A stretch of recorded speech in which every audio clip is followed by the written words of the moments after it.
ಇಡೀ ದೇಶದಲ್ಲಿ ಒಂದು ವ್ಯಾಪಕವಾಗಿ ಹಿಂದೂ ಮುಸಲ್ಮಾನರ ನಡುವೆ ಕದನವನ್ನು ಹಚ್ಚಬೇಕು, ಭಾರತವನ್ನು ಅಶಾಂತಿಗೆ ದೂಡಬೇಕು ಅನ್ನುವಂಥ ಪ್ರಯತ್ನವನ್ನು ಮಾಡ್ತಿದ್ದಾರೆ. ಬೆಂಗಳೂರಲ್ಲಿ ಈ ಥರದ್ದು ಯಾವತ್ತೂ ಇರಲಿಲ್ಲ. ನನಗನ್ಸುತ್ತೆ ಸರ್ಕಾರ ಇದರಲ್ಲಿ ಹಿಂದೂ ಮುಸ್ಲಿಂ ಅನ್ನೋದನ್ನೆಲ್ಲವನ್ನು ನೋಡದೆ ಕಠಿಣವಾಗಿರುವಂಥ ಶಿಕ್ಷೆಯನ್ನು ಯಾರೇ ಮಾಡಿದ್ರು ಅವ್ರಿಗೆ ಕೊಡಬೇಕಾಗಿರೋದು ಅಗತ್ಯ ಅಂತ ನನಗನ್ಸುತ್ತೆ. ಚಾಮರಾಜಪೇಟೆಯಲ್ಲಿ ಹಸುವಿನ ಕೆಚ್ಚಲಿಗೆ ಕ್ರೂರಿಗಳಿಂದ ಕತ್ತಿ, ಇದು ಕೋಮುಗಲಭೆ ಎಬ್ಬಿಸೋ ಸಂಚು. ಚಿಂತಕ ಸೂಲಿಬೆಲೆ ಚಕ್ರವರ್ತಿ ಗಂಭೀರ ಆರೋಪ. ಜಾತಿ ಗಣತಿ ಇದನ್ನು ಬಿಟ್ಟು ಬೇರೆ ಒಂದು ಜಾತಿ ಗಣತಿಯನ್ನು ಹೊಸದಾಗಿ ಮಾಡಲಿ ಅಂತೇಳಿ ನಾನು ಅವ್ರನ್ನ ಲಕ್ಷಾಂತರ ಜನ ಸೇರೋ ರೀತಿಯಲ್ಲಿ ಮಾಡಿ ಇದಕ್ಕೆ ನಾವು ಸರ್ಕಾರನೇ ಬೀಳೋ ಒಂದು ಹಂತಕ್ಕೆ ಹೋಗುವಂಥ ಲೆವೆಲಲ್ಲಿ ನಾವು. ಡಿಸಿಎಂ ಡಿಕೆಶಿ ಪರ ನಿಂತ ಒಕ್ಕಲಿಗರ ಸಂಘ, ಸರ್ಕಾರ ಉರುಳಿಸುವ ತಾಕತ್ತು ನಮಗಿದೆ. ಸಿದ್ದರಾಮಯ್ಯಗೆ ಕೆಂಚಪ್ಪಗೌಡ ಎಚ್ಚರಿಕೆ. ರೇಣುಕಸ್ವಾಮಿ ಕೊಲೆ ಸಾರಥಿಗೆ ಮತ್ತೊಂದು ಸಂಕಷ್ಟ. ಗನ್ ಲೈಸೆನ್ಸ್ ರದ್ದು ಮಾಡೋದಕ್ಕೆ ಖಾಕಿ ಚಿಂತನೆ. ಪೊಲೀಸರಿಂದ ದರ್ಶನ್ಗೆ ನೋಟಿಸ್ ಜಾರಿ. ಅಯೋಧ್ಯೆಯಲ್ಲಿ ಬಾಲರಾಮನ ಪ್ರಾಣ ಪ್ರತಿಷ್ಠಾಪನೆಗೆ 1 ವರ್ಷ. ರಾಮನ ಊರಿನಲ್ಲಿ ಸಡಗರ ಸಂಭ್ರಮ.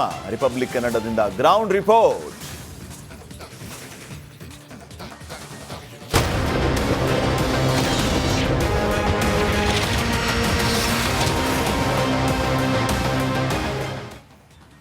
ನಮಸ್ಕಾರ, ನಿಮ್ಮೂರಲ್ಲಿ ರಿಪಬ್ಲಿಕ್ ಕನ್ನಡ ವಿಶೇಷ ಬುಲೆಟಿನ್ಗೆ ಸ್ವಾಗತ. ನಾನು ಶ್ರೀಪಾದ್ ಪಾಟೀಲ್. ಕೊಲೆ ಆರೋಪಿ ದರ್ಶನ್ಗೆ ಗಂಡಾಂತರ ಎದುರಾಗಿ ದರ್ಶನ್ ಶಕ್ತಿಯನ್ನ ಕುಂದಿಸೋದಕ್ಕೆ ಖಾಕಿ ಮುಂದಾಯ್ತಾ ಅನ್ನುವಂತಹ ಪ್ರಶ್ನೆ. ಜಾಮೀನಿನ ಮೇಲೆ ಆಚೆ ಇರುವಂತಹ ರಿಲೀಫ್ನಲ್ಲಿರುವಂತಹ ದರ್ಶನ್ಗೆ ಬ್ಯಾಕ್ ಟು ಬ್ಯಾಕ್ ಸಂಕಷ್ಟ. ದರ್ಶನ್ ಗನ್ ಲೈಸೆನ್ಸ್ ಹಿಂಪಡೆಯೋದಕ್ಕೆ ಪೊಲೀಸ್ ಇಲಾಖೆ ನಿರ್ಧಾರ ಮಾಡಿರೋದು. ಆತ್ಮರಕ್ಷಣೆಗಾಗಿ ಗನ್ ಲೈಸೆನ್ಸ್ ಪಡೆದಿದ್ದಾರೆ ದರ್ಶನ್ಗೆ ನೋಟಿಸ್ ಅನ್ನ ಜಾರಿ ಮಾಡಿದ್ದಾರೆ. ಇದೇ ವಿಚಾರವಾಗಿ ಪೊಲೀಸರು ಗನ್ ಲೈಸೆನ್ಸ್ ಯಾಕೆ ರದ್ದು ಮಾಡಬಾರದು ಅಂತ ನೋಟಿಸ್ ಅನ್ನ ನೀಡಿರೋದು.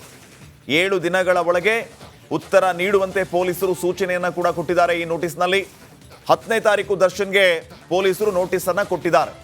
ನಿಮ್ಮ ಹತ್ತಿರ ಗನ್ ಇದೆ, ಆ ಗನ್ ಲೈಸೆನ್ಸ್ ಅನ್ನ ಯಾಕೆ ರದ್ದು ಮಾಡಬಾರದು ನಾವು ಅಂತ ನೋಟಿಸ್ ಕೊಟ್ಟಿರೋದು. ಆ ನೋಟಿಸ್ಗೆ 10 ದಿನಗಳ ಕಾಲಾವಕಾಶವನ್ನು ಕೂಡ ಕೊಡಲಾಗಿದೆ ಉತ್ತರ ಕೊಡೋದಕ್ಕೆ. ಅಲ್ಲಿಗೆ ದರ್ಶನ್ ಗನ್ ಲೈಸೆನ್ಸ್ ರದ್ದಾಗುತ್ತಾ, ಗನ್ನನ್ನು ವಾಪಸ್ ಪಡೆಯುತ್ತಾ ಇಲಾಖೆ ಅನ್ನುವಂಥದ್ದು ಈಗ ಸದ್ಯಕ್ಕಿನ ಪ್ರಶ್ನೆ.